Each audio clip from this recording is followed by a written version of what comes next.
दूसरी शादी और छुप के करने वाली दूसरी शादी, यानी आम तौर पर हमारी सोसाइटी में आदमी जो हैं वो ये समझते हैं कि अल्लाह ने उन्हें इजाज़त दी है तो वो दूसरी शादी कर सकते हैं और वो छुप के कर लेते हैं। तो इसके नतीजे में घर डिस्टर्ब होते हैं और औरत से ये एक्सपेक्ट किया जाता है कि उसे एडजस्टमेंट करनी चाहिए, क्योंकि ये कहा जाता है कि औरत एडजस्ट करने वाली हो, तो उससे सारे लोग ये कहते हैं कि वो एडजस्ट कर ले इससे। सर, इसके हवाले से मुझे बताएँ कि छुप के की हुई शादी, उसकी क्या हैसियत है? और क्या आदमी को चाहिए कि वो हर सूरत में औरत को रज़ामंद करके दूसरी शादी करे? कौन औरत है जो रज़ामंदी देगी? कोई भी नहीं देती। तो इस सूरत-ए-हाल में क्या किया जाए इस मामले को कि जिसमें आदमी जो है वो दूसरी शादी कर ले और घर जो है वो डिस्टर्ब भी ना हो? दूसरी शादी छुप के करना ये तो जुर्म है। यानी कोई आदमी दूसरी क्या पहली शादी भी छुप कर करे तो ये भी जुर्म है। शादी तो नाम या निकाह नाम ही इस चीज का है कि वो अलानिया होना चाहिए। सर, एलानिया से मुराद ये होती है ना कि कुछ मखसूस लोगों को वो शामिल कर लेते हैं ना, बाकी सारी फैमिली से और बाकी लोगों से छुपा लिया जाता है और चंद मखसूस लोगों को शामिल करके तो निकाह कर लिए जाते हैं। 1 नहीं, 2 नहीं, कई निकाह किए जाते हैं। तो सोसाइटी मिनहसल सोसाइटी, चूँकि अल्लाह का हुक्म इजाज़त मौजूद है 4 तक शादियों करने की, तो सोसाइटी उसको एक्सेप्टेंस दे देती है। कहती है कि चलो कोई बात नहीं, जब वो ज़ाहिर होती है तो सारे एक्सपेक्ट करते हैं कि चलें जी कोई बात नहीं, हो गई, चलो इसको एक्सेप्टेंस दे दो। लेकिन सर, इस तरह की शादियाँ जो चंद लोगों को बता के और बाकियों से स्पेशली फैमिली से छुपा के की जाती हैं, उनकी क्या हैसियत है? और उनके हवाले से औरतों का रवैया क्या होना चाहिए? एक मज़हबी औरत, एक खुदा को मानने वाली औरत, एक सही जगह पे खड़े होने की कोशिश करने वाली औरत के लिए आप क्या रहनुमाई करेंगे इस हवाले से? ये औरत की रहनुमाई का मसला तो बाद में है। पहले तो सोसाइटी के लिहाज से समझना चाहिए कि ये बात ही ठीक नहीं कि अल्लाह ताला ने इजाज़त दे रखी है। अल्लाह ताला ने पाबंदी नहीं लगाई।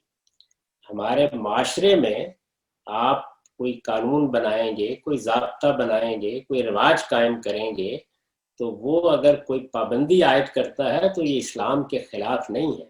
अल्लाह ताला ने बहुत सी चीज़ों पर पाबंदी नहीं लगाई। बाएं तरफ गाड़ी चलाने और दाएं तरफ गाड़ी चलाने की भी पाबंदी अल्लाह ने नहीं लगाई।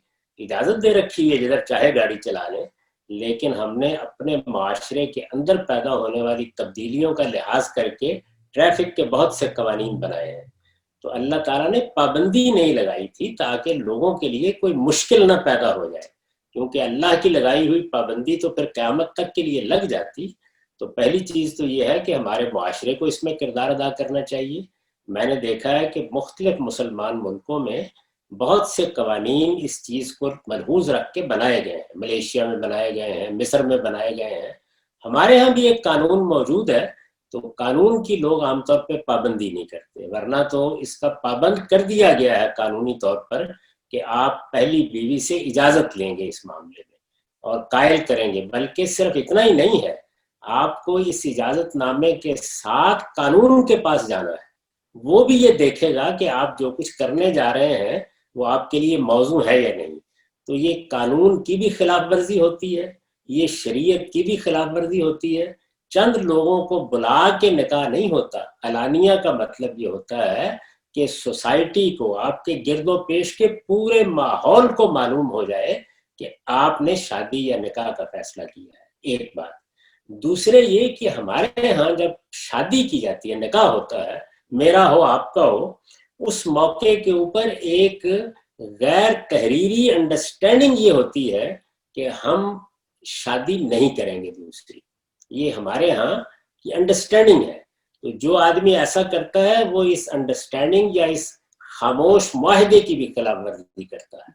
तो हर हाल में हमें ऐसे कवानीन बनाने चाहिए, ऐसे ज़ाब्ते बनाने चाहिए, इस तरह के लोगों का मुहासबा करना चाहिए।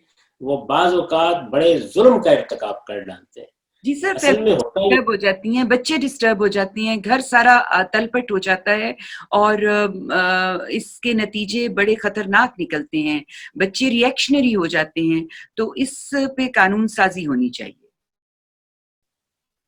ऐसी कानून कानून साज़ी साजी भी होनी चाहिए। इसके लिए हमारे हम मस्जिदों में दानश्वरों की सतह के ऊपर इस पे गुफ्तगू होनी चाहिए। اور لوگوں کو ایجوکیٹ کرنا چاہیے کہ وہ یہ کام کر کے ہمارے معاشرے میں بالخصوص کتنے بڑے فساد کا باعث بن جاتے ہیں. یعنی وہ کس طرح پورے گھر کو برباد کرتے ہیں، اپنی زندگی برباد کرتے ہیں. ان کو خود بھی اس کا احساس نہیں ہوتا کہ وہ اپنے لیے کیا بربادی کر بیٹھے ہیں. وہ خاندان کے پورے ادارے کو تباہ کر بیٹھتے ہیں. تو یہ بڑا خطرناک اقدام بن جاتا ہے ہمارے معاشرے میں. خفیہ شادی تو اصل میں دو پہلوؤں سے بہت خطرناک ہو جاتی ہے. یعنی اگر علانیہ کی جائے تو وہ بھی بہت خطرناک ہے، وہ بھی گھر کو تباہ کرے گی، وہ بھی بچوں کو بے اعتماد کرے گی، وہ بھی باہمی روابط کو خراب کر دے گی. یہ تو علانیہ کا معاملہ ہے. خفیہ کے بعد تو اصل میں جو ایک شخصی اعتماد ہوتا ہے آپ کا، وہی ختم ہو جاتا ہے. تو جب شخصی اعتماد ختم ہو گیا تو بندہ ہی نہیں رہا. جی سر، جو یعنی آپ کو انسان کی حیثیت سے قابل احترام ہی نہیں رہ سکتا آپ کے لیے. بالکل ایسے ہی. یہ بڑا خطرناک معاملہ ہے. اس میں تو ہمیشہ لوگوں سے یہ کہتا ہوں کہ اس سے سبق حاصل کریں کہ اللہ تعالیٰ نے جب انسانیت کی ابتدا کی تو آدم کے لیے ایک حوا بنائی تھی. بالکل. تو اس وجہ سے اگر آپ اللہ تعالیٰ کے منشا کو جاننا چاہتے ہیں تو وہ یہی ہے کہ ایک میاں بیوی کے ساتھ اچھا گھر بنائیں، اولاد کو اعتماد بخشیں اور صبر کے ساتھ جنت کا انتظار کریں. لیکن اگر کوئی آدمی یہ کرنا ہی چاہتا ہے تو پھر اس کو علانیہ کرنا چاہیے، اجازت لینی چاہیے، اپنے گھر کو برباد ہونے سے بچانا چاہیے، اور اس میں قانون کو، دانشوروں کو، علماء کو، سب کو کردار ادا کرنا چاہیے.